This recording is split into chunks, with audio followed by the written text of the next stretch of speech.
ओम नमो भगवते वासुदेवाय नमः। आश्विन माह के कृष्ण पक्ष की एकादशी तिथि को इंदिरा एकादशी का व्रत किया जाता है। पौराणिक कथा के अनुसार जो व्यक्ति इंदिरा एकादशी का व्रत रखकर भगवान विष्णु की पूजा करता है, उसके पितरों को मोक्ष की प्राप्ति होती है। मृत्यु के बाद उसे स्वर्ग लोक में स्थान मिलता है। यदि आप अपने पितरों को तृप्त करके मोक्ष दिलाना चाहते हैं, तो आपको विधि विधान से इंदिरा एकादशी का व्रत अवश्य करना चाहिए। पूजा के समय इंदिरा एकादशी का व्रत कथा जरूर पढ़ना या तो सुनना चाहिए। इससे व्रत पूर्ण होगा और पुण्य लाभ भी प्राप्त होगा। तो आइए सुनते हैं इंदिरा एकादशी की व्रत कथा। कथा के अनुसार एक बार युधिष्ठिर ने भगवान श्री कृष्ण से आश्विन कृष्ण एकादशी व्रत की महिमा बताने को कहा।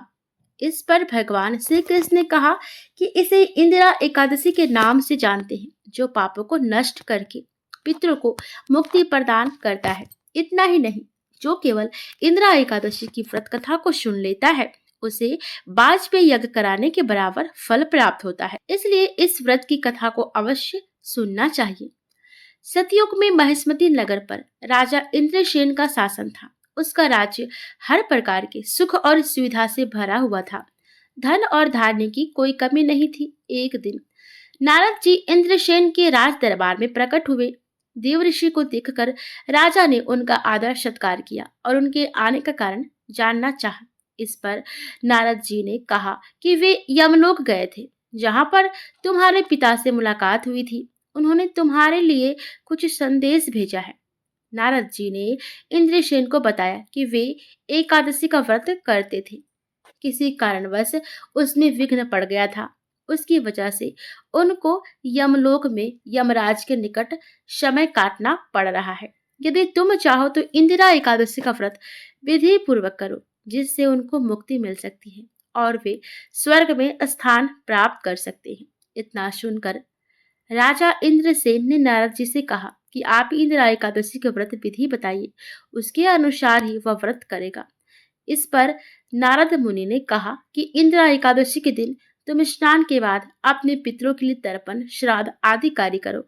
वहां पर भगवान शालिग्राम की मूर्ति जरूर रखना। उसके बाद ब्राह्मण भोज कराओ, दान और दक्षिणा दो, गाय को भी भोजन का कुछ अंश खिला दो। इसके बाद तुम भगवान ऋषिकेश की पूजा फूल, अक्षत, धूप, दीप, नैवेद्य, फल आदि से करो।